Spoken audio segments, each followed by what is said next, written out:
আজি মই নৱমমান শ্ৰেণীৰ ছ'চিয়েল সায়েন্সৰ জিঅ'গ্ৰাফিৰ প্ৰথম পাঠৰ এটা প্ৰশ্ন তোমালোকৰ লগত আলোচনা কৰিম আৰু এই প্ৰশ্নটো ক্লাছ টেষ্টৰ পৰা আৰম্ভ কৰি এনুৱেল এক্সামলৈকে অহাৰ খুবেই সম্ভাৱনা আছে।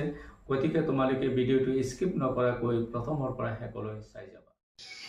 আজিৰ প্ৰশ্নটো হৈছে অশ্বক্ষুৰা হ্ৰদ কি? চিত্ৰৰ সহায়ত ইয়াৰ সৃষ্টি কেনেকৈ হয় বুজোৱা। আমি এনসাৰটো এনেকৈ লিখিম। নদী এখন সমতল অঞ্চলৰ ঢালেদি বৈ আহোঁতে সমতলৰ কোনো কোনো অংশত নদীৰ গতি অতি ভাৰযুক্ত হ'ব পাৰে। এনে ভাৰযুক্ত নদীয়ে বাৰিষা কালত বৃহৎ পৰিমাণৰ পানী কঢ়িয়াব নোৱাৰা হয়। তেতিয়া নদীয়ে ভাৰযুক্ত অংশ এৰি পোনাই গতি কৰে। এনেদৰে এৰি যোৱা অংশ সাধাৰণতে ঘোঁৰাৰ খুৰা আকৃতিৰ হয় আৰু পানীত জমা হৈ বিল বা হ্ৰদৰ সৃষ্টি হয়। এনে হ্ৰদক অশ্বক্ষুৰা হ্ৰদ বুলি কোৱা হয়।